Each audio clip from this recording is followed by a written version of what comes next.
नमस्कार दोस्तों, channel nucleus aviation पर आप सभी का स्वागत है।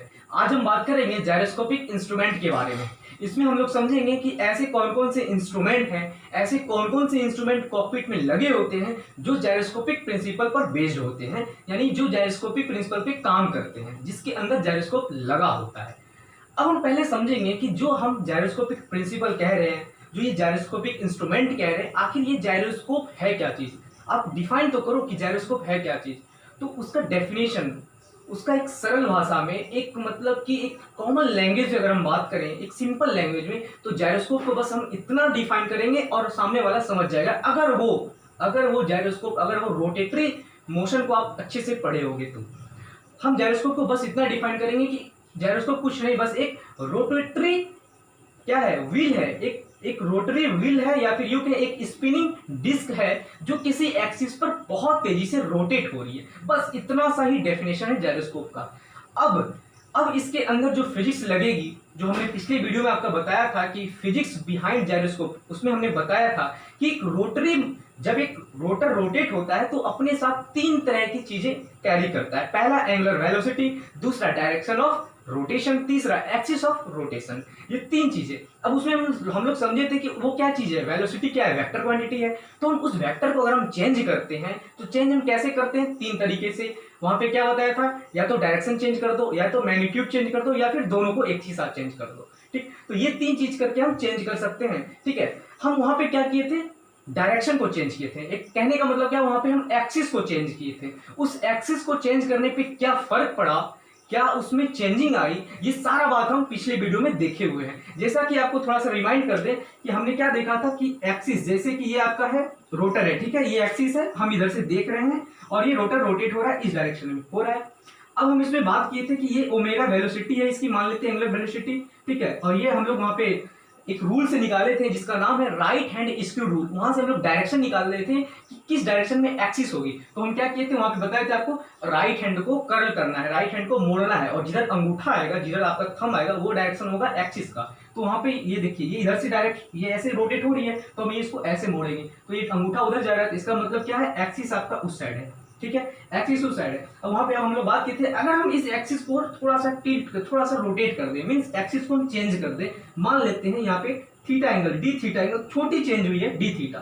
ठीक है, फिर हम लोग वहां पे देखे थे कि इसके अंदर डी थीटा चेंज होने पे वहां पे क्या आएगा, इसकी एंगुलर वेलोसिटी क्या चेंज होगी। ठीक है, फिर उसके बाद हमने ये भी देखा था कि जब ये एक्सिस की तरफ, ये हमने क्या ड्रॉ किया था, Z axis. Actually Z axis यहाँ पे ड्रॉ इसलिए किया था ताकि आपको समझ में आ जाए कि 3D इसमें दिक्कत न हो। और यहाँ पे हमने बताया था कि वाई एक्सिस अंदर की तरफ है, ये जेड एक्सिस की तरफ क्या हो रही है, रोटेट हो रही है। तो इस पे हम लोग बताए थे कि ये एंगुलर वेलोसिटी इस एक्सिस की क्या होगी, D theta by D T, यही होगी। वहां पे हमने फिर बात किया था कि कैसे इसके अंदर वेलोसिटी आएगी, कैसे इसके अंदर एक्सीलरेशन आएगा। हमने आपको एग्जांपल दिया था कि मान लेते कोई एक बॉडी है, इसको हम फोर्स दे रहे हैं इस साइड में, और हमको एक्सीलरेशन इस डायरेक्शन में लेना है, तो फोर्स भी क्या देना होगा, उस साइड में। लेकिन यहाँ रोटरी मोशन है, ये रोटरी ऑब्जेक्ट है, तो यहाँ पे हम क्या देंगे, टॉर्क देंगे। यहाँ पे डिफाइन क्या होगी कि टॉर्क हम अप्लाई कर रहे हैं, तो यहाँ पे हम टॉर्क दिए थे, तो हम टॉर्क किस डायरेक्शन में, इसी डायरेक्शन में देंगे। तो हम लोग यहाँ पे एक बात समझे थे कि थर्ड इक्वेशन ऑफ आपका थर्ड लॉ ऑफ जो है आपका न्यूटन्स का, वो हम लोग क्या बोले थे कि एक्शन और रिएक्शन एक साथ होगा, एक साथ फोर्स जो होते हैं वो पेयर में लगते हैं। तो यहाँ पे जब हम फोर्स अप्लाई करेंगे, जब इसकी एक्सिस को चेंज करेंगे, इसका मतलब क्या है, वहां पे टॉर्क अप्लाई कर रहे हैं। जैसे हम टॉर्क को अप्लाई करेंगे, मींस एक तरह से क्या कह रहे हैं कि फोर्स को अप्लाई कर रहे हैं, तो हम यहाँ पे एक्शन दे रहे हैं, तो रिएक्शन भी तो आएगा, न्यूटन्स की तरह थे। तो न्यूटन क्या कहता है कि एक्शन के बदले रिएक्शन आएगा, तो ये इसको हम बोले थे रिएक्शन टॉर्क। ठीक है, तो ये हम लोग हमारा क्या था कि रिएक्शन। इसी वजह से जो एक सेंटेंस आपके बुक में लिखे होंगे, मॉड्यूल बुक अगर आप पढ़े हो तो उसमें लिखा होगा कि जायरोस्कोपिक के पास एक रेसिस्टेंस होता है, जायरोस्कोपिक के पास एक क्षमता होता है कि वो इस फोर्स को रेसिस्ट करे। मीन्स वहां कहने का क्या मतलब है, उस रेसिस्ट का मतलब, वहां कहने का क्या मतलब है कि अगर आप फोर्स वर्टिकल लगा रहे हो तो वहां पे जो मोशन होगी उस जायरोस्कोप की, वो होगी हॉरिजॉन्टल। अगर आप हॉरिजॉन्टली लगा रहे हो तो वो एक्शन जो होगा हॉरिजॉन्टली, लेकिन रिएक्शन क्या फेंकेगा आपका, वर्टिकली। ठीक है, एक्शन हॉरिजॉन्टली तो वर्टिकली रिएक्शन आएगा। यही वजह है, इसके पीछे जो जड़ है, इसके पीछे जो ये चीज है, यही वजह है जो वो आपके बुक में वो चीज लिखे हुए हैं, वो यही वजह, इसी के पीछे वो है, इसके पीछे जो बुक की लाइन है उसके पीछे यही बात है। तो ये आप समझ गए। अब हम समझ गए थे कि ये क्या है, ये जो जेड एक्सिस हमने बताया था कि ये आपका क्या है, इस डायरेक्शन में मोशन कर रही है, एक्सिस को हम इस डायरेक्शन में रोटेट कर रहे हैं जेड एक्सिस की तरफ। तो हम क्या कर रहे हैं, मान लेते हैं ऐसे हमें, ठीक है ऐसे, ये मेरा हैंड है एक्स एक्सिस, ये है जेड एक्सिस।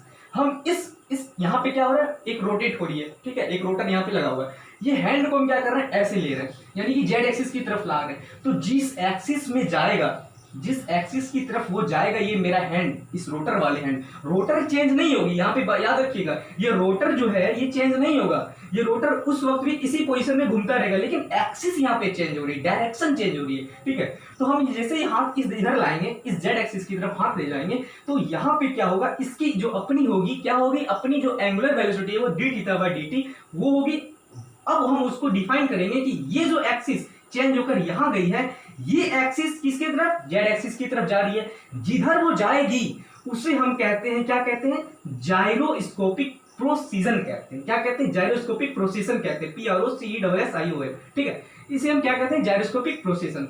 और यहां पर जो ये आपका जो टॉर्क होता है, जो हम यहाँ पे अप्लाइड करते हैं, टॉर्क एक फोर्स के रूप में, ठीक है, वो टॉर्क को हम कहते हैं जाइरोस्कोपिक टॉर्क। और वो टॉर्क आपका कितना होता है, जाइरोस्कोपिक टॉर्क इक्वल टू क्या होता है, आई ओमेगा पी, ये होता है। और ओमेगा यहाँ पर क्या है, इसकी एंगुलर वेलोसिटी, ओमेगा पी क्या है, इस डायरेक्शन में जो आ रही है, इस डायरेक्शन में जो चेंज हो रही है, उसकी इस एक्सिस की क्या है, ये एंगुलर वेलोसिटी है, ये रोटर की एंगुलर वेलोसिटी है, और ये क्या है, मोमेंटम ऑफ एक्सिस है, ये क्या है, inertia of moment of axis है ये, ठीक है। तो ये होता है आपका torque, I omega P. Omega P means क्या है, ओमेगा पी क्या है, आपका प्रोसीजन का है, आपका जाइरोस्कोपिक प्रोसीजन का क्या है, एंगुलर वेलोसिटी। तो ये चीज होता है आपका पूरी बात कि जाइरोस्कोपिक के पीछे फिजिक्स क्या है, ठीक। अब हम बात करेंगे कि जो इंस्ट्रूमेंट इसके अंदर होगा, जो इंस्ट्रूमेंट इसके अंदर काम करेगा, ठीक है, 3 इंस्ट्रूमेंट। पहला हेड आपका क्या है, एटीट्यूड इंडिकेटर, जो आपका ये फिगर दिख रहा है, ये क्या है, एटीट्यूड इंडिकेटर है, एटीट्यूड इंडिकेटर, ठीक है। दूसरा क्या है आपका, हेड इंडिकेटर। तीसरा क्या है आपका, तीसरा है आपका टर्न एंड बैंक इंडिकेटर, ठीक है। तो हम यहां पे अभी पढ़ेंगे एटीट्यूड इंडिकेटर के बारे में। आप इसका फिजिक्स समझ गए, अब आपको समझने में कोई दिक्कत नहीं होगा कि इसकी मूवमेंट जब होगी इस साइड तो इसमें जाइरोस्कोप में क्या होगा, इसकी मूवमेंट जब इधर आएगी तो इस जाइरोस्कोप में क्या होगा। अभी जो यहाँ पे आप देख रहे हो, ये जो आप गिम्बैट देख रहे हो, जिसे हम गिम्बल भी कहते हैं, ये जो गिम्बैट देख रहे हो ना, ये गिम्बैट है आपका। ये गिम्बैट हम क्या कर रहे हैं, अभी यहाँ पे एक टिल्ट पोजीशन में दिए हुए हैं, एक रोटरी पोजीशन में हम दिए हुए हैं। ये गिम्बैट क्यों दिए हैं आगे बताएंगे आपको। इसके अंदर कुछ एक टर्म है जो वहां पे नहीं होता है, इसीलिए हम ये पोजीशन को हम क्या किए हैं, गिम्बैट किए हुए हैं। इस पोजीशन को क्या किए, इस गिम्बैट को क्या किए हुए, थोड़ा सा टिल्ट किए हुए, आगे बताएंगे। तो ये एटीट्यूड इंडिकेटर को अभी हम पढ़ेंगे। एटीट्यूड इंडिकेटर में पहला टर्म है आपका ये ग्राउंड। ये जो आपका ये फिगर बना हुआ है, ये पूरा क्या एटीट्यूड इंडिकेटर की फिगर है। आप चाहो तो स्क्रीनशॉट ले लो या फिर देखकर बना लो। ये है आपका, ये जो आपका अनशेडेड है, जो ब्लू पोर्शन, जो ये सर्कल है, इसके अंदर जितना से अनशेडेड है ये चीज, ये जो मार्क हम कर रहे हैं ये चीज, ये आपका ग्राउंड को दर्शाता है। किसको दर्शाता है, ग्राउंड को, ठीक है, ग्राउंड को। और ये जो ब्लू शेडेड है ये आपका दर्शाता है किसको, स्काई को। ये क्या किसको दर्शाता है, स्काई को। उसके बाद ये जो आप इस साइड देख रहे हो, ये जो आपका जो ब्लू कलर के थे, ये आपका राइट विंग को दर्शाता है, एयरक्राफ्ट की राइट विंग, ठीक है, उसको बतलाता है। ये चीज जो आपका इस साइड है, ये चीज जो ब्लू शेडेड है, ये आपका बतलाता है एयरक्राफ्ट की लेफ्ट विंग, ठीक है। ये जो आपका यहाँ पे है आपका सर्कल एक शेडेड है, ये आपका एयरक्राफ्ट की नोज बतलाता है। क्या बतलाता है, एयरक्राफ्ट की नोज बतलाता है, ठीक। और यहाँ पे क्या है, ये जो आपका मार्क है, ये आपका क्या है, ये आपका एंगल बतलाता है। यहाँ पे ये कितने एंगल, ये आपका 30 डिग्री है, ये आपका 60 है, ये आपका 90 डिग्री है, ठीक है। ग्राउंड 90 डिग्री, यहाँ पे ऐसे आएगी तो 90 डिग्री, इधर जाएगी 90 डिग्री। अब यहाँ पे आप समझेंगे कि इसके अंदर, और हाँ, ये जो एरो आपका है, ये एरो क्या बतलाता है, इस एंगल को बतलाता है, कितना एंगल वो टर्न हुआ है या फिर कितना एंगल अप आया है। ये सारी चीज, ये जो है ना, ये एंगल को बतलाता है। किसको बतलाता है, ये जो एरो आपको दिख रहा है, ये एंगल को बतलाता है। अब हम समझेंगे कि इसके अंदर जो टर्म्स हैं, जो मेन टर्म्स हैं, जो आपके मॉड्यूल, जो आपके डीसी एग्जाम के लिए हेल्पफुल है, वो हम टर्म आपको बतलाते हैं। पहला है आपका ग्राउंड, हमने बता दिया, स्काई बता दिया, कौन होगा, left wing, right wing, nose. अब हम बताते हैं, अगर आपका यहाँ पर आपका एयरक्राफ्ट ऐसे चल रहा है, ठीक है, ऐसे मानते हैं, ऐसे है आपका, ये आपका नोज अप होगा, नोज डाउन होगा। नोज अप पे क्या होगा, ये चीज जो आपका ये नोज को बतलाता है, वो क्या चला जाएगा, वो ऊपर की तरफ स्ट्रेट टिल्ट होगा। नोज डाउन होगा, वो क्या जाएगा, नीचे की तरफ, ग्राउंड की तरफ आएगा ऐसे। ऊपर जाएगा, आकाश की तरफ, आसमान की तरफ ऊपर उठेगा। तो ये आपका नोज अप और नोज डाउन, यानी कि यहाँ पे आपका पहला काम क्या है, इसका क्या इंडिकेट करता है, नोज अप एंड डाउन को, ठीक है। अब दूसरा, ये नोज अप एंड डाउन हो गया। अब यहाँ पे क्या है, लेफ्ट एंड राइट, ये जो आपका विंग है, ये जो आपका लेफ्ट और राइट विंग यहाँ पे दिखाया गया है शेडेड में। जब आपकी एयरक्राफ्ट ऐसे मान लो ऐसे चल रही है, ठीक, अगर आपकी एयरक्राफ्ट ऐसे होगी, ठीक है, अगर आपकी एयरक्राफ्ट ऐसे होगी तो उस वक्त इसको क्या करेगा, अगर आपके राइट विंग में वाली होगी तो राइट की तरफ क्या होगा, ये आपकी इस पोजीशन में आ जाएगा, ऐसे कुछ ऐसा पोजीशन हो जाएगा। लेफ्ट जाएगा तो ये लेफ्ट ऐसा पोजीशन आ गया, ये ऐसे, ये लेफ्ट और राइट इस तरह से होगा, ठीक है। अब यहाँ पे जैसे जैसे ये चेंज होगी ना, जैसे ये जो आपका ये पोजीशन हमने दिखाया था, जैसे ये पोजीशन चेंज होगी ना, उसी के साथ साथ ये जो एरो है चेंज होती है, वो ऐसे होगा, उसके साथ साथ ये एरो चेंज होता है, ठीक है, ये याद रखिएगा, इसके साथ साथ ही एरो चेंज होता है, ठीक। ये आपका हो गया लेफ्ट एंड राइट। और अब हम समझेंगे इसके अंदर, इस इंस्ट्रूमेंट का क्या है, ये बाहरी वाला पोर्शन है, इसके अंदर रखा होता है क्या, जायरोस्कोप। उसके भी नीचे क्या होता है, उसके भी अंदर क्या होता है, वैक्यूम के लिए आपका एक क्या होता है, एक होल होता है जिसकी तरफ वैक्यूम और इसका एयर आते हैं, ठीक। वो हम लोग आगे देखेंगे, अगर आपको जरूरत पड़ा तो वो बता देंगे, लेकिन उसको पढ़ने की वैसे जरूरत नहीं है कि अंदर की कैसे आ रही है जा रही है, वो सब आगे की पढ़ने की जरूरत है, यहाँ सामने की बस। और उसके अंदर जो जायरोस्कोप है उसको पढ़ना है बस। तो अंदर में आता है आपका जायरोस्कोप। अब हम देखेंगे जायरोस्कोप जो रखा होता है, जो जायरोस्कोप आपका रखा होता है, वो किस पोजीशन में रखा होता है, कैसे रखा होता है, किस एक्सिस पे रखा होता है, वो देखेंगे। जो आपका बुक कहता है, जो आपका मॉड्यूल बुक कहता है, वो है आपका attitude indicator gyro mounted in horizontal plane, mounted in horizontal plane. जो आपका जायरोस्कोप होंगे, कौन सा, एटीट्यूड इंडिकेटर वाले, जिसके अंदर एटीट्यूड इंडिकेटर के अंदर जो जायरोस्कोप रखा होगा वो होगा हॉरिजॉन्टल प्लेन में, ठीक है। हॉरिजॉन्टल प्लेन किसके साथ, वर्टिकल एक्सिस के साथ, वर्टिकल एक्सिस के साथ क्या होगा, हॉरिजॉन्टल प्लेन में होगा, ठीक है। मींस ये जो आपका है, ये जो आपका जायरोस्कोप है वो किस पोजीशन में होगा, हॉरिजॉन्टली पोजीशन में होगा।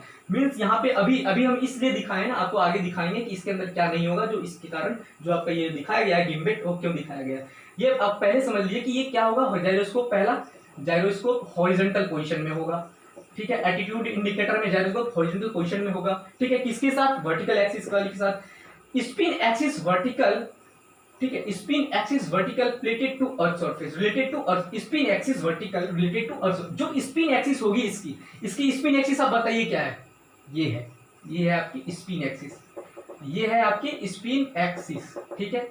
ये स्पिन एक्सिस क्या कहती है, spin axis vertical related to earth surface, earth surface के साथ वो वर्टिकली होंगे, वर्टिकली एक्ट होंगे, यही ये चीज आपका बताया जा रहा है, ये वर्टिकली होंगे या आपका स्पिन एक्सिस होंगे, ठीक।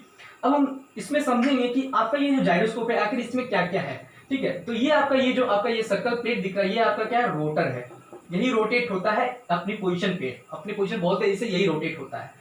चेंजिंग जो होती है, जो मूवमेंट करती है, वो है आपका गिम्बेट।